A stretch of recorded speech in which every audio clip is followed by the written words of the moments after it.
नमस्कार विद्यार्थी मित्रांनो, MPSC सर्कल या यूट्यूब चॅनलवर आपले स्वागत आहे. आज आपण राज्यसेवा मेन्स 2021चं लँग्वेज पेपर 2चे इंग्लिश क्वेश्चन्सचे ॲनालिसिस पाहणार आहोत. याआधी आपण कंबाईन ग्रुप बी मेन्सचे इंग्लिश ॲनालिसिसचे व्हिडिओ यूट्यूबवर टाकले आहेत. तुम्ही ते व्हिडिओ जर पाहिले नसतील तर नक्की पहा. चला तर आपण पेपरच्या ॲनालिसिसला सुरुवात करूया.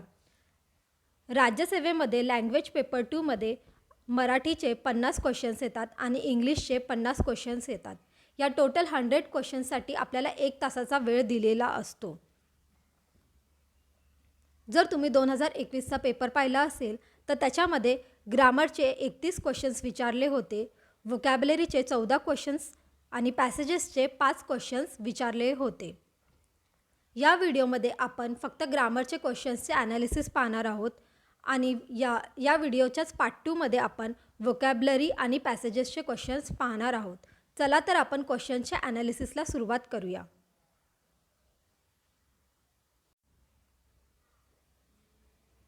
Question number 52, choose the sentence with the meaningful sequence of words. आता आपल्याला अर्थपूर्ण वाक्य शोधायचं आहे. हा ऑर्डर ऑफ ॲडजेक्टिव्हचा प्रश्न आहे.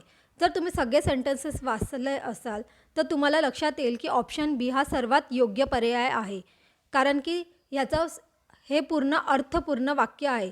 ऑप्शन बी पहा, he carried his clothes in a heavy black steel trunk. म्हणजेच काय की त्यांनी त्याचे सर्व कपडे जड काळ्या रंगाच्या स्टीलच्या ट्रंकमध्ये ठेवलेले आहेत. सो ऑप्शन बी हे आपला आन्सर आहे. ऑप्शन बी कुठे आहे? ऑप्शन नंबर 1मध्ये. So option number 1 is our answer. आता आपण नेक्स्ट क्वेश्चन पाहूया. Question number 53, identify the correct sentence in indirect speech. म्हणजे आता आपल्याला डायरेक्ट स्पीचचं इनडायरेक्ट स्पीचमध्ये करायचं आहे. आता क्वेश्चन पहा, the inspector said let no one touch the body. आता तुम्ही जर सर्व ऑप्शन्स पाहिला असेल तर ऑप्शन बी हा कॅन्सल होतो, कट होतो, कारण की पहा इथे कधीही इनडायरेक्ट स्पीचमध्ये इन्व्हर्टेड कॉमर्सचा वापर केला जात नाही, म्हणून हा ऑप्शन आपला गेलेला आहे. आणि इथे पहा, द इन्स्पेक्टर सेड म्हणजे ह्याच्यामध्ये कोणताही लिस्नर नाही आहे, म्हणून रिपोर्टिंग वर्ब आपला सेड येणार आहे. सो आपला ऑप्शन नंबर सी पण गेलेला आहे, कारण की इथे टोल्ड लिहिलेलं आहे. तर आता ह्या 2 ऑप्शनमध्ये आपल्याला आपलं उत्तर फाइंड आउट करायचं आहे. आता इथे बघा, let no one touch the body, तर हे कसं आहे? सिम्पल प्रेझेंटमध्ये आहे आणि इनडायरेक्ट स्पीचमध्ये सिम्पल प्रेझेंटचं नेहमी काय होतं? Simple past. म्हणजे इथे वॉज यायला पाहिजे. तर कोणत्या ऑप्शनमध्ये वॉज आहे? ऑप्शन नंबर एमध्ये. कारण इथे बघा, इथे शाल आहे म्हणून हा ऑप्शन गेलेला आहे. सो ऑप्शन ए हे आपला आन्सर आहे. ऑप्शन ए कुठे आहे? ऑप्शन नंबर 3मध्ये. सो ऑप्शन नंबर 3 हे आपला आन्सर आहे.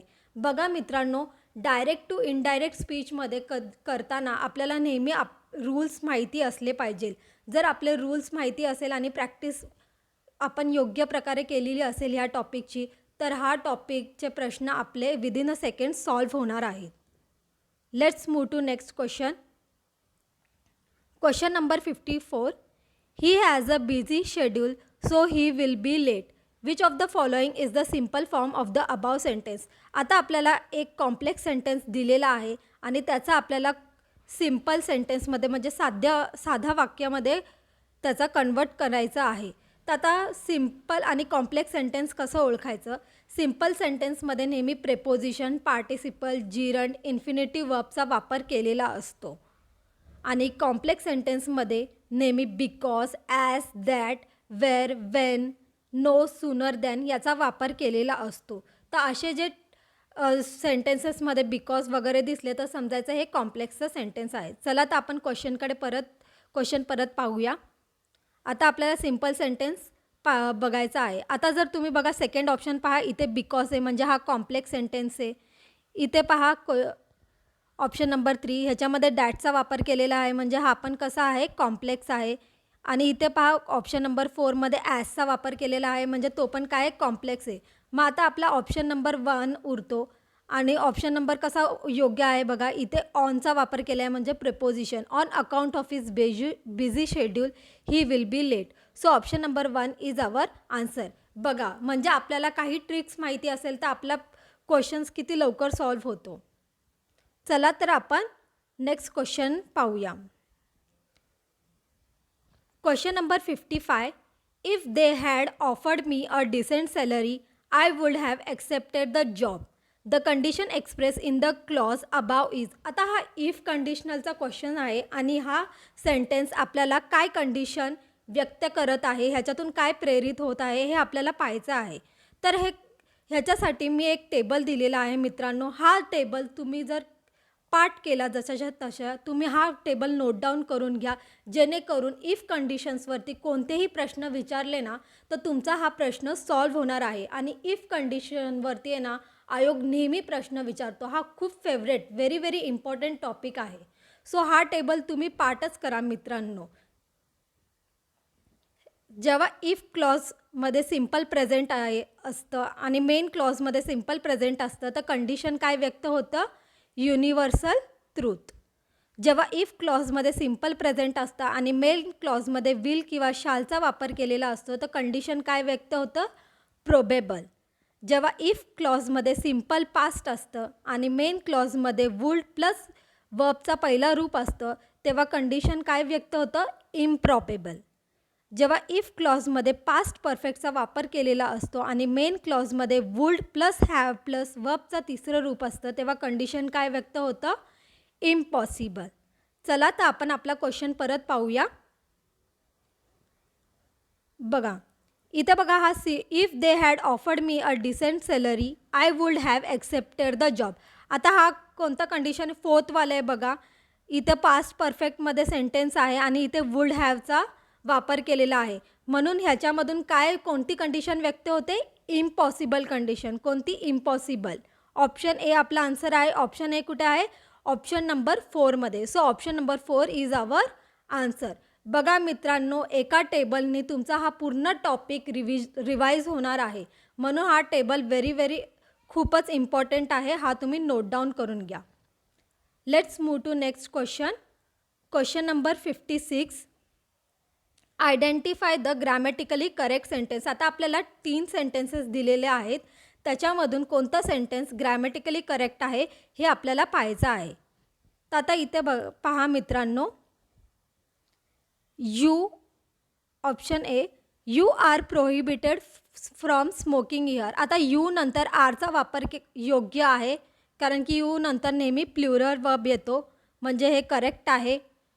आता ऑप्शन बी पहा, नायदर प्राईड नॉर प्रिज्युडाइस एफेक्ट्स हिम. आता नायदर नॉरच्या सेंटेन्समध्ये नेहमी नॉरच्या नंतर जो सब्जेक्ट येतो म्हणजे नॉरच्या नंतर जो करता येतो त्याच्यानुसार आपल्याला वर्बचं वचन ठरवायचं आहे. आता नॉर नंतर काय आलेलं आहे, प्रिज्युडाइस. हे कसं आहे, सिंग्युलर. कसं आहे, सिंग्युलर. मग त्याच्यानंतर येणारा क्रियापद कसं पाहिजे, सिंग्युलर, म्हणजे एकवचनी पाहिजे. मग इथे बघा वर्ब प्लस एस आहे, वर्बच्या नंतर एस आहे, म्हणजे हे कसं आहे, सिंग्युलर वर्ब आहे. सो हा सेंटेन्स पण आपला कसा आहे, करेक्ट आहे. ऑप्शन सी आपण पाहूया, the committee is divided in their opinions. आता इथे बघा, जेव्हा असे सेंटेन्सेस येतात, द कमिटी, द ज्युरी असं, तर ह्याच्यामध्ये बघा द कमिटी ह्यांच्यामध्ये एकमत नाही आहे. ह्यांच्यामध्ये काय आहे, एकमत नाही आहे कारण की ते त्यांच्या ओपिनियनवरती डिवाईड झालेले आहे, त्यांच्यामध्ये मतभेद आहे. जेव्हा अशा सेंटेन्समध्ये नेहमी जेव्हा मतभेद येतं तेव्हा त्याच्यामध्ये क्रियापद कसं पाहिजे, अनेकवचनी. तर इथे काय पाहिजे होतं, इजच्या जागे आर पाहिजे होतं. जेव्हा एकमत आलं असतं ना मित्रांनो तर तेव्हा इजचा वापर योग्य असला असता. म्हणून हे सेंटेन्स कसं आहे, इनकरेक्ट आहे. तर आपले कोणते कोणते ऑप्शन्स करेक्ट आहेत, ए आणि बी. ए आणि बी कोणत्या ऑप्शनमध्ये आहे, option number 1. So option number 1 is our answer. आता आपण नेक्स्ट क्वेश्चन पाहूया. Question number 57. Identify the grammatical class of the underline word in the sentence. आता आपल्याला अंडरलाईन वर्डचं काय कार्य करत आहे ग्रामरच्या दृष्टीने हे पाहायचं आहे. They are school children. आता इथे पहा, चिल्ड्रन हे नाम आहे आणि हे स्कूल या नाऊनला क्वालिफाय करत आहे, म्हणजे चिल्ड्रनबद्दल अधिक माहिती सांगत आहे. तर असं कोणतं पार्ट ऑफ स्पीच आहे जे नाऊनला क्वालिफाय करतं? तर ॲडजेक्टिव्ह. सो ॲडजेक्टिव्ह कुठे आहे? ऑप्शन नंबर बीमध्ये. ऑप्शन नंबर बी कुठे आहे? Option number 1. So option number 1 is our answer. Let's move to next question. Question number 58. Choose the sentence with correct punctuation mark. आता punctuation मार्कवरती आयोगाने प्रत्येक question पेपरमध्ये, म्हणजे ते कंबाईन ग्रुप बीचा असो, ग्रुप सीचा असो की राज्यसेवेचा असो, एक तरी प्रश्न पंक्च्युएशन मार्कवरती विचारलेला आहे. हा छोटा टॉपिक आहे आणि खूप इझी टॉपिक आहे. तर मित्रांनो, एक्झामच्या आधी हा टॉपिकचं रिव्हिजन तुम्ही नक्की करा. आता तुम्ही सर्व ऑप्शन पाहताल तर सर्व ऑप्शन आपण पाहूया. बघा, the mother said to her son, इथे सेमिकॉलन दिले, सेमिकॉलन नसून इथे कॉमा पाहिजे होता, म्हणून हा इनकरेक्ट आहे. Option B, the mother said to her son comma correct आहे. Come in to the kitchen, आता इथे इन्व्हर्टेड कॉमा पाहिजे होता पण त्याचा वापर नाही केला आहे, म्हणून हा इनकरेक्ट आहे. ऑप्शन सी पहा, the mother said to her son comma पाहिजे होता, इथे कोणतंच पंक्च्युएशन मार्क नाही आहे, म्हणून इनकरेक्ट आहे. ऑप्शन डी पहा, the mother said to her son comma inverted comma come in to the kitchen full stop I shall give you something to eat full stop inverted comma completed, म्हणजे हा correct punctuated sentence आहे. So option D आपला answer आहे. Option D कुठे आहे? Option number 3मध्ये. So option number 3 is our answer. Let's move to next question. Question number 59. Identify the passive form of the following sentence. आता हा व्हॉइसेसचा question आहे. आपल्याला ॲक्टिव्ह व्हॉइसचं पॅसिव्ह व्हॉइस करायचं आहे. आता तुम्हाला रूल माहिती असेल की पॅसिव्ह व्हॉइस नेहमी कर्मापासून सुरू होतं, म्हणजे ऑब्जेक्टपासून सुरू होतं. आता सेंटेन्स पाहूया. Someone left the dog alone in the garden. आता इथे समवन काय आहे? आपलं सब्जेक्ट आहे, म्हणजे कर्ता आहे. लेफ्ट हे आपलं वर्ब आहे आणि द डॉग हे आपलं काय आहे? कर्म, म्हणजे ऑब्जेक्ट आहे. तर कोणतं सेंटेन्स हे ऑब्जेक्टपासून सुरुवात होतं? सेंटेन्स 1 पहा, द डॉग. सेकंड पण ऑब्जेक्टपासून सुरू होते. थर्ड बघा, सब्जेक्टपासून सुरू होते, म्हणून हा ऑप्शन आपला एलिमिनेट झालेला आहे. ऑप्शन 4 बघा, द डॉगपासून सुरुवात होत आहे. आता तुम्ही जर हा सेंटेन्स पाहिलेला, समवन लेफ्ट द डॉग, आता हे लेफ्ट काय आहे? लिव्हचं दुसरं रूप म्हणजे लेफ्ट आहे, म्हणजे पास्ट टेन्समध्ये आहे, म्हणजे हा सेंटेन्स काय आहे? सिम्पल पास्टचा आहे. तर पॅसिव्ह व्हॉइसमध्ये सिम्पल पास्टचं पॅसिव्ह व्हॉइस कसं होतं? ऑब्जेक्ट प्लस वॉज किंवा वेर प्लस वर्बचं तिसरं रूप प्लस सब्जेक्ट असं येतं. हे तुम्ही रूल लक्षात ठेवा, तरच तुमचा हा क्वेश्चन सॉल्व होणार आहे. आता कोणत्या हा सिम्पल पास्ट आहे, म्हणजे वर्बमध्ये काय यायला पाहिजे? वॉज. तर पहा, इथे इज आलेला आहे. आता आपला एलिमिनेट झाला ऑप्शन. आता ऑप्शन 1 पहा, इथे इजचा वापर केलेला आहे, तर तो इनकरेक्ट आहे. इथे बघा, हॅडबीनचा वापर केलेला आहे, म्हणजे हा पण एलिमिनेट होत आहे. ऑप्शन नंबर 4 का पहा, इथे वॉजचा वापर, म्हणजे हे करेक्ट सेंटेन्स आहे. The dog was left alone in the garden by someone. बघा किती सोपं आहे जेव्हा तुम्हाला सर्व रूल्स माहिती असतील ग्रामर्सचे. Let's move to next question. Question number 60. Shall I begin the discussion? The indirect narration corresponding to the question above is. आता आपल्याला ह्या डायरेक्ट स्पीचचं इनडायरेक्ट स्पीचमध्ये कन्वर्ट करायचं आहे. बघा, इनडायरेक्ट स्पीचमध्ये शालचं नेहमी शुल्ड होतं, तर कोणत्या कोणत्या ऑप्शनमध्ये शालचं शुल्डचं म्हणून वापर केलेला आहे? बघा, ऑप्शन एमध्ये शुल्ड आहे, इथे पण शुल्ड आहे. इथे पहा, शालचा वापर केलेला आहे, म्हणजे हा ऑप्शन आपला एलिमिनेट झालेला आहे. ऑप्शन डी पहा, इथे पण शुल्ड आहे. आता इनडायरेक्ट स्पीचमध्ये आयचं काय होतं? ही किंवा शी. तर कोणत्या ऑप्शनमध्ये ही किंवा शीचा वापर केलेला आहे? बघा, ऑप्शन ए, ऑप्शन बीमध्ये आयचा वापर केलेला आहे, म्हणजे हा पण ऑप्शन एलिमिनेट झालेला आहे.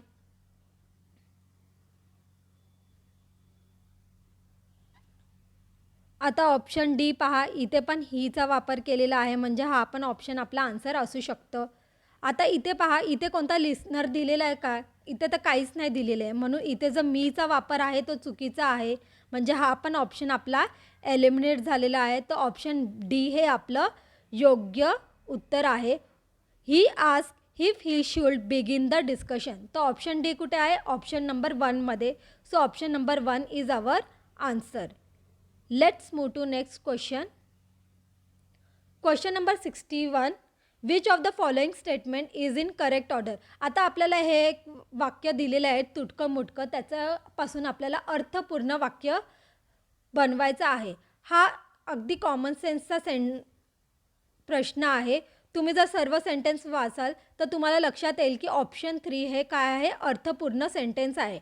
At the age of 5 Louis Braille had lost all sense of sight. म्हणजे काय आहे की 5 वर्षाच्या असताना लुईस ब्रेलची दृष्टी गेली.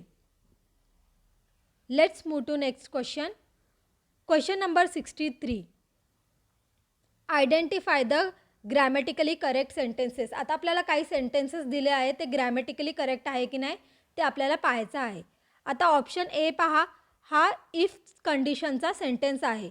If we had acted wisely there would have been no partition. आता हे बघा पास्ट परफेक्ट आहे आणि वुड हॅव बीनचा वापर केलेला आहे, म्हणजे हा सेंटेन्स कसा आहे?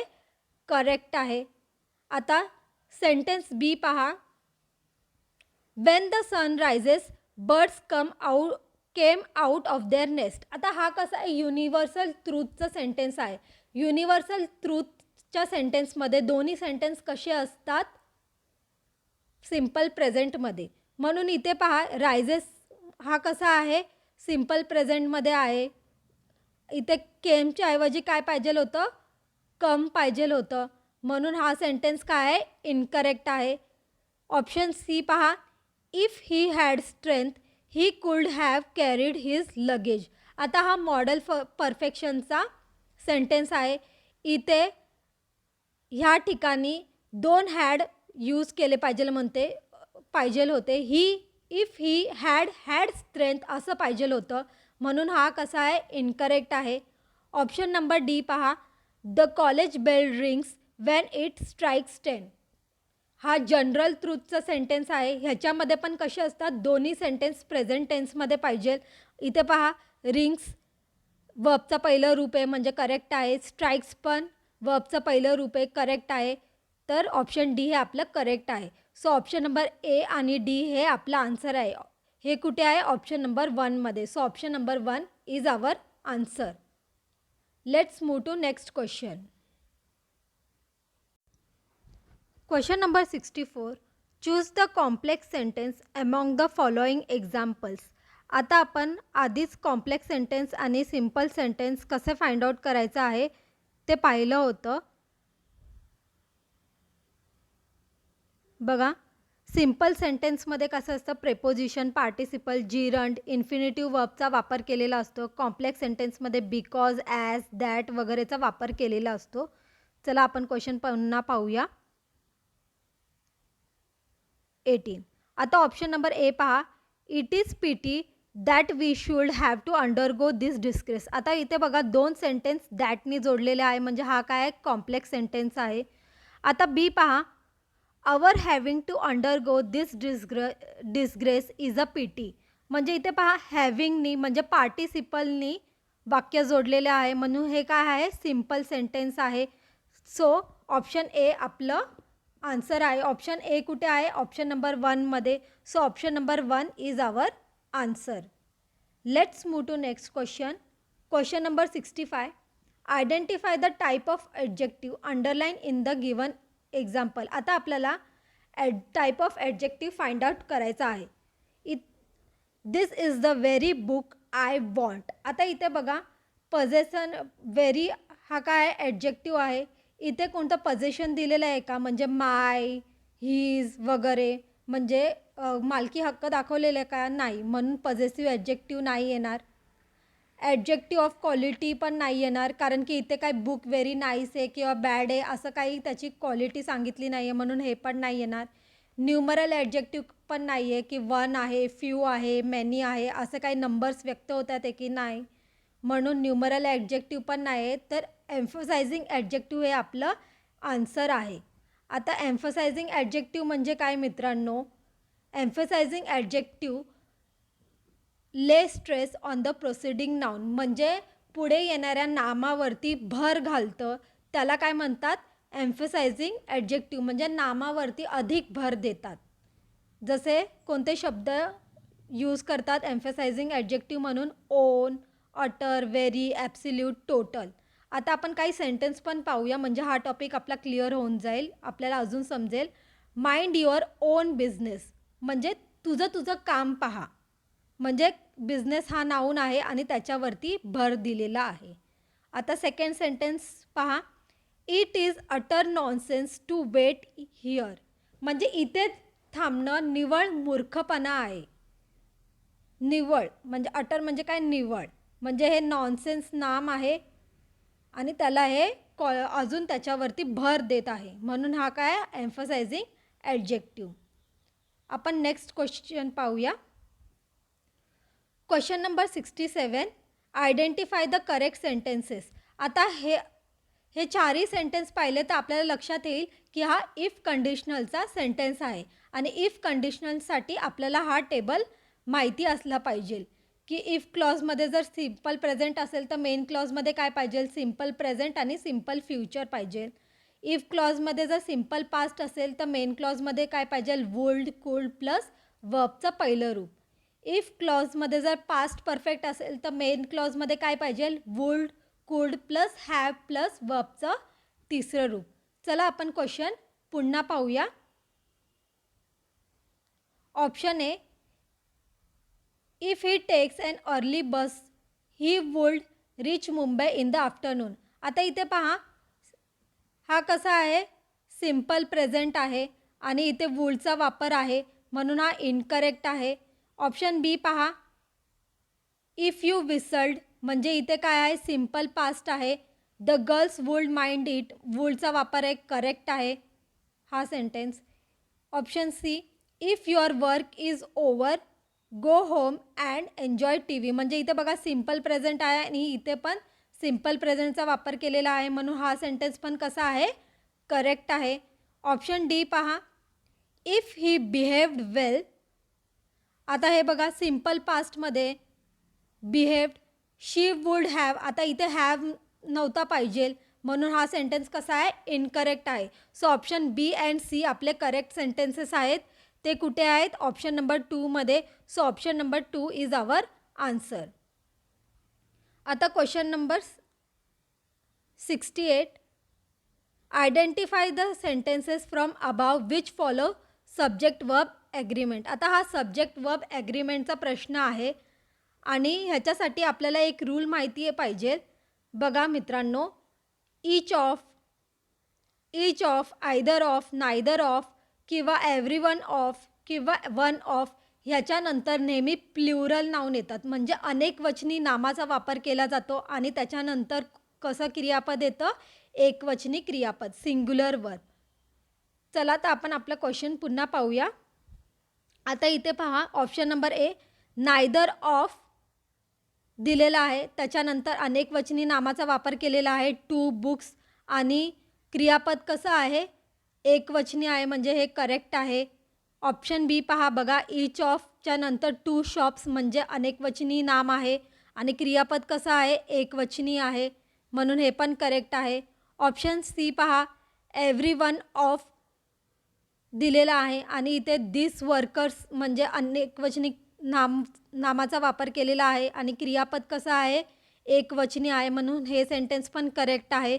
ऑप्शन डी पहा, वन ऑफ आहे आणि इथे पहा दोस कॅन्डिडेट्स म्हणजे अनेकवचनी नाम आहे आणि इथे अनेकवचनी क्रियापदाचा वापर केलेला आहे. इथे इज पाहिजे होतं, आरच्या जागे काय पाहिजे होतं? इज, एकवचनी क्रियापद, म्हणून हे इनकरेक्ट आहे.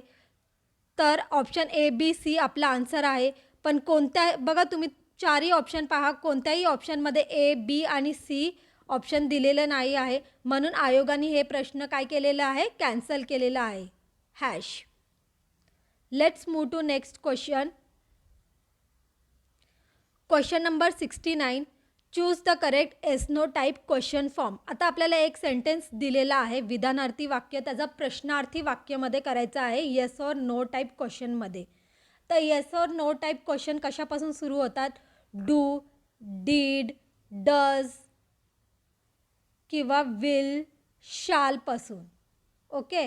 आता हा सेंटेन्स पहा, they go to the park every evening. आता हा कसा आहे, सिम्पल प्रेझेंटचा सेंटेन्स आहे आणि करता कसा आहे आपला, आता सिम्पल प्रेझेंट आहे, सिम्पल प्रेझेंट आहे म्हणून काय येणार, डू किंवा डज येणार. म्हणून आपले बघा डीड आणि शाल हे ऑप्शन गेलेले आहे, एलिमिनेट झालेले आहे. आता पाहू आपण डू येणार की डज येणार, काय येणार आपण ते पाहूया. आता इथे पहा दे आहे, दे काय आहे, अनेकवचनी करता आहे, म्हणून इथे काय येणार आहे, डूचा वापर केला जाणार आहे, म्हणजे डज पण आपलं एलिमिनेट झालं आहे. तो ऑप्शन नंबर डी हे आपला आन्सर आहे.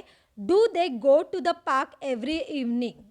ओके. ऑप्शन नंबर डी कुठे आहे, ऑप्शन नंबर 1मध्ये. So option number 1 is our answer. Let's move to next question. Question number 72. Identify the sentences with the correct noun clause. आता आपल्याला काही sentences दिलेले आहेत आणि त्याच्यामधून नाउन क्लॉज ओळखायचा आहे. आता मित्रांनो, नाउन क्लॉज कसं ओळखायचं ह्याच्यासाठी ट्रिक आहे. नाउन क्लॉजसाठी आपल्याला नेहमी मेन क्लॉजला व्हॉट हा प्रश्न विचारायचा आहे. काय, व्हॉट हा प्रश्न विचारायचा आहे. आता ऑप्शन ए पहा, he remembered where he had left it. आता ही रिमेंबर्ड हा आपला मेन क्लॉज आहे, आपण त्याला व्हॉट हा प्रश्न विचारूया, म्हणजे जे अंडरलाईन वर्ड आहे ते आपला आन्सर येईल. ही रिमेंबर्ड व्हॉट, त्यांनी काय रिमेंबर केलं, he remembered what where he had left it, म्हणून हे काय आहे, नाउन क्लॉज आहे. आता ऑप्शन बी पहा, my son knew that I would punish him. My son new what, my son new what म्हणजे माझ्या मुलाला काय माहिती आहे, दॅट आय वुड पनिश हिम, हे आपल्याला उत्तर भेटत आहे, म्हणून हे पण काय आहे, नाउन क्लॉज आहे. ऑप्शन सी पहा, he admitted he was guilty. He admitted what, त्यांनी काय कबूल केलं, ही वॉज गिल्टी, म्हणून हे पण काय आहे, नाउन क्लॉज आहे. आता ऑप्शन डी पहा, he left because his wife was sick. He left what, तर काय उत्तर भेटते का पुढचं वाक्य, नाही. पण जेव्हा आपण he left why, he left why because his wife was sick, म्हणून हे ॲडवर्ब क्लॉज आहे, नाउन क्लॉज नाही आहे. सो ऑप्शन डी हे आपला आन्सर नाही आहे. तर कोणते कोणते आन्सर्स आपले नाउन क्लॉज आहेत, A, B and C. A, B and C कोणत्या ऑप्शन नंबरमध्ये, option number 4. So option number 4 is our answer. Let's move to next question. Question number 73. Identify the correct sentences. आता आपल्याला correct sentences find out करायचा आहे. आता option A पहा, we use a paper to write on. आता इथे पहा, paper हे मटेरियल नाउन आहे आणि मटेरियल नाउनच्या आधी कधीही आर्टिकलचा वापर केला जात नाही, म्हणजे आर्टिकल म्हणजे काय, ए, एन, द, म्हणून हे सेंटेन्स काय आहे, इनकरेक्ट आहे. ऑप्शन बी पहा, iron is a very useful metal. आता आयर्न हे मटेरियल नाउन आहे, त्याच्या अगोदर कोणत्याही आर्टिकलचा वापर केला गेलेला नाही आहे, म्हणून हे सेंटेन्स कसं आहे, करेक्ट आहे. ऑप्शन सी पहा, I had macaroni for breakfast. आता मॅक्रोनी हे डिश आहे, डिश कोणतीही म्हणजे खाद्यपदार्थ, कोणत्याही खाद्यपदार्थाच्या अगोदर आर्टिकलचा वापर केला जात नाही, म्हणून हे करेक्ट आहे. आणि ब्रेकफास्ट, लंच व डिनर ह्याच्या अगोदर देखील आर्टिकलचा वापर केला जात नाही, म्हणून हे सेंटेन्स कसं आहे, करेक्ट आहे. ऑप्शन डी पहा, what the ignorant man he is. आता इथे ए नसून एन पाहिजे होता, काय, एन, कारण की इग्नोरंट म्हणजे आयपासून, वोवेल्सपासून सुरुवात होत आहे आणि वोवेल्सच्या आधी कधी पण एनचा वापर केला जातो, म्हणून हे काय आहे, इनकरेक्ट आहेत. So option number B and C आपला आन्सर आहे. ते कुठे आहे? ऑप्शन नंबर 3मध्ये. So option number 3 is our answer. Let's move to next question. Question number 75. Fill in the blanks with the given conversation.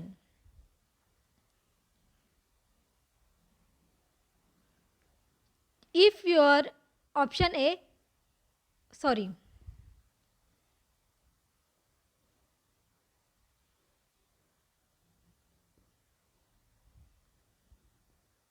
question number 75, fill in the blanks in the given conversation. आता हा question टॅगचा प्रश्न आहे मित्रांनो.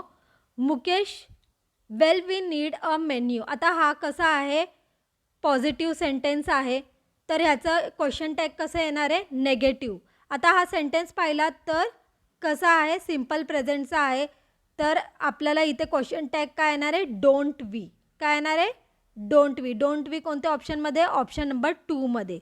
आता आपण next पण sentence पाहूया. John, we haven't got one here. आता हा कसा आहे? नेगेटिव्ह सेंटेन्स आहे. हॅवंट म्हणजे हॅव नॉट, म्हणजे इथे काय यायला पाहिजे क्वेश्चन टॅगमध्ये? Have we. तर हॅव वी कोणत्या ऑप्शनमध्ये? ऑप्शन नंबर 2मध्ये. So option number 2 is our answer. Let's move to next question. Question number 76. Choose the correct sentences. आता आपल्याला करेक्ट सेंटेन्सेस फाइंड आउट करायचे आहेत. आता इथे पहा option number A. If your braces is. आता इथे इज नसून आर पाहिजे होता, कारण की ब्रेसेस हे कसं आहे? अनेकवचनी नाम आहे, म्हणजे प्ल्युरल नाउन आहे. इथे आर पाहिजे होता, म्हणून हा इनकरेक्ट आहे. आता ऑप्शन बी पहा. दिस प्रिमायसेस लुक टू बिग. आता प्रिमायसेस हे काय आहे? प्ल्युरल अनेकवचनी नाम आहे आणि त्याच्या अगोदर दिसचा वापर केलेला आहे, म्हणून हे. आणि इथे बघा वर्ब पण कसा आहे? अनेकवचनी आहे, म्हणून हे सेंटेन्स कसं आहे? करेक्ट आहे. ऑप्शन सी पहा. Are the old always wiser than the young. आता द ओल्ड म्हणजे काय? Old people. द यंग म्हणजे काय? Young people. म्हणजे हे काय? अनेकवचनी आहे, तर अनेकवचनी नामाच्या अगोदर अनेकवचनी क्रियापदाचा वापर केलेला आहे, म्हणून हे सेंटेन्स पण कसं आहे?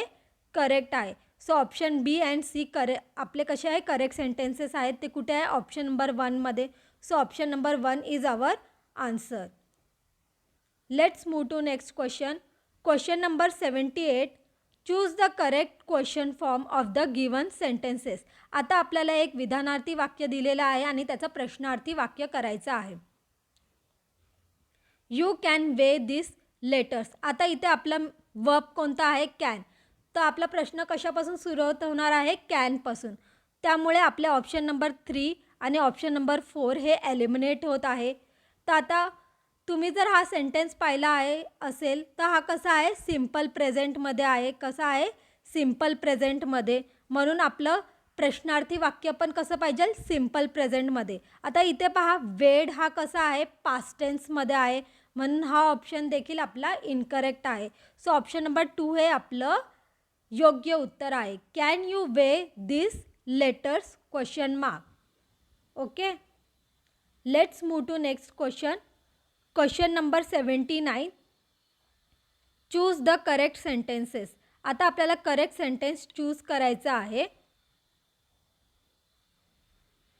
Option A.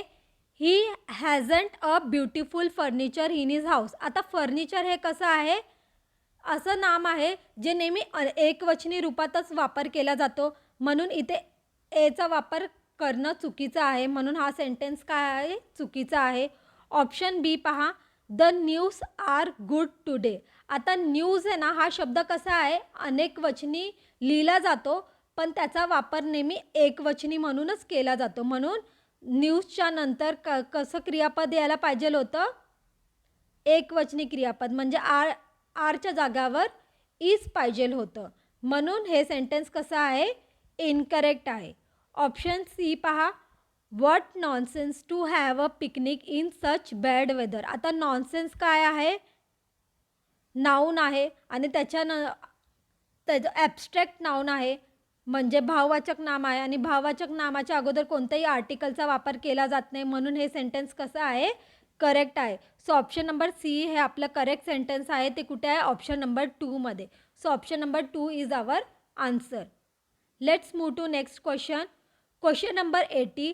Choose the option that will substitute the underline part. म्हणजे अंडरलाईन पार्टच्या जागेवर कोणतं सेंटेन्स आलं पाहिजे हे आपल्याला फाइंड आउट करायचं आहे.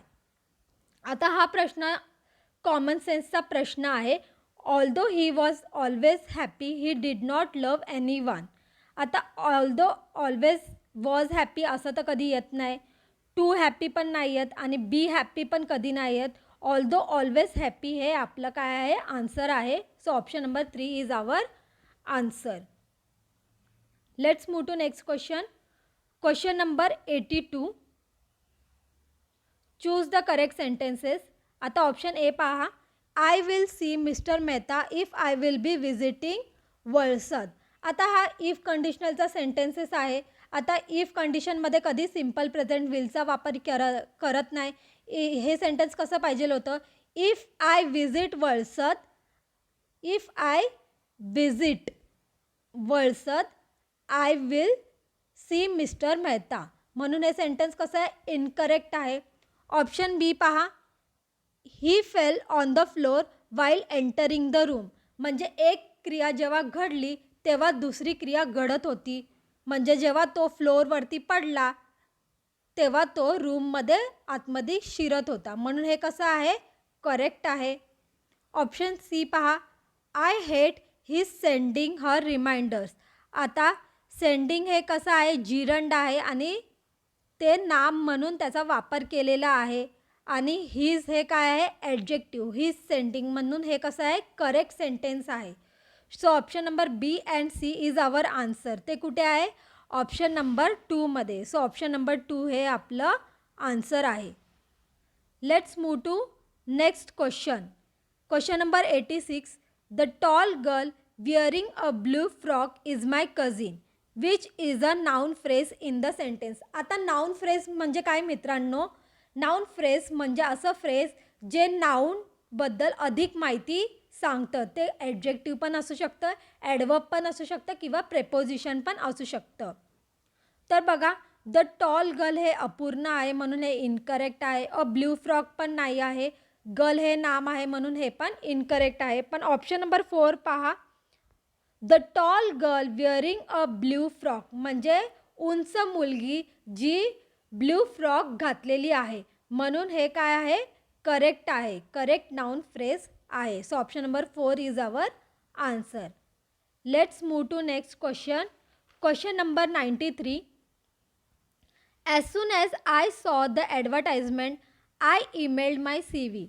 Make it negative without changing its meaning. म्हणजे आपल्याला एक सकारात्मक वाक्य दिलेलं आहे, त्याचं नकारात्मक वाक्यामध्ये रूपांतर करायचं आहे. आता ॲज सून ॲजमध्ये जेव्हा पण वाक्य स्टार्ट होतं तर त्याचं नकारात्मक रूप कशापासून स्टार्ट होतं? नो सूनरपासून. कशामधून? No sooner. मग कोणत्या ऑप्शनमध्ये नो सूनर आहे? ऑप्शन नंबर डी मध्ये. सो ऑप्शन नंबर डी हे आपला आन्सर आहे. ते कुठे आहे? ऑप्शन नंबर 4 मध्ये.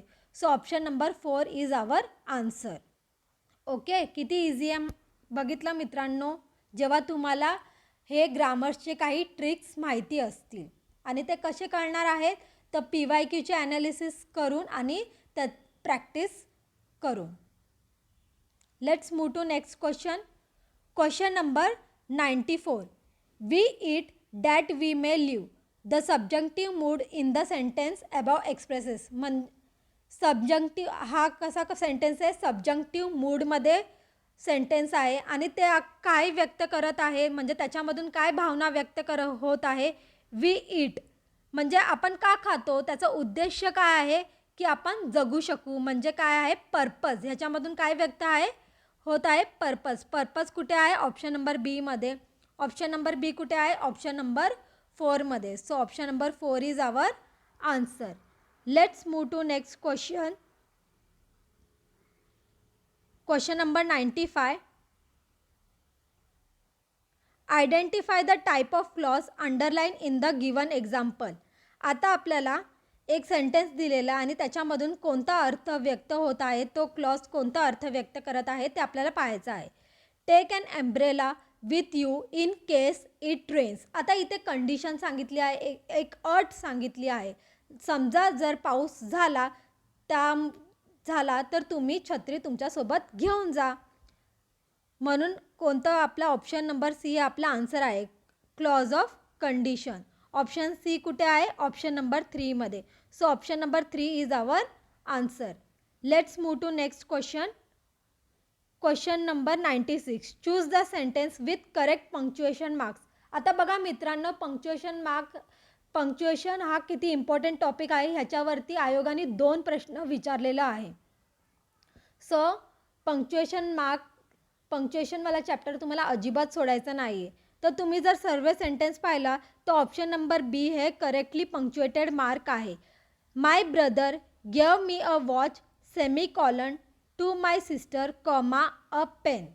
Okay, so option number B कुठे आहे? ऑप्शन नंबर 3 मध्ये. So option number 3 is our answer.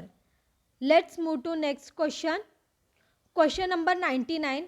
Lincoln president of America was assassinated. म्हणजे लिंकन जो अमेरिकाचा प्रेसिडेंट आहे त्याचा खून झाला असं हे वाक्य सांगत आहे. त्याच्यामधून आपल्याला काय फाइंड आउट करायचं आहे? The subject attribute in the simple sentence above is. Subject attribute म्हणजे काय मित्रांनो? सब्जेक्ट म्हणजे कर्ता, ॲट्रिब्यूट म्हणजे काय की त्याला क्वालिफाय करणारं, म्हणजे त्याच्याबद्दल अधिक माहिती देणारं शब्द. तर ते काय आहे? प्रेसिडेंट ऑफ अमेरिका म्हणजे लिंकन, जो कोण आहे? President of America. ओके, तर ते कुठे आहे? ऑप्शन नंबर ए मध्ये. सो ऑप्शन नंबर ए कुठे आहे? ऑप्शन नंबर 4 मध्ये. So option number 4 is our answer. Let's move to next question. Question number 100. Identify the grammatically correct sentence. आता आपल्याला 4 सेंटेन्स दिलेले आहे आणि त्याच्यामधून आपल्याला grammatically correct sentence find out करायचा आहे. ऑप्शन ए पहा, ही रिसेंबल्स हिज ब्रदर. आता रिसेंबल्स नंतर कोणत्याही प्रेपोजिशन येत नाही, म्हणून हे सेंटेन्स कसं आहे? बरोबर आहे.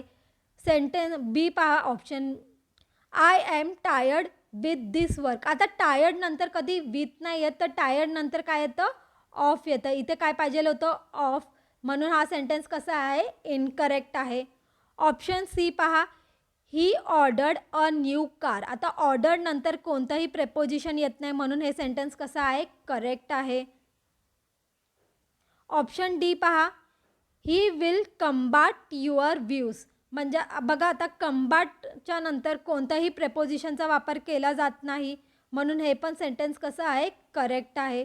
So option number A, C and D हे करेक्ट आहे. ते कुठे आहे? ऑप्शन नंबर 4 मध्ये. So option number 4 is our answer. अशा प्रकारे आपले सर्व ग्रामरचे क्वेश्चन सॉल्व करून झालेले आहेत. आय होप तुम्हाला हा लेक्चर समजला असेल. या व्हिडिओच्या पार्ट 2 मध्ये आपण व्होकॅब्युलरी व पॅसेजेसचे क्वेश्चन्स पाहणार आहोत. लवकरच आपण तो व्हिडिओ अपलोड करणार आहोत. Thank you.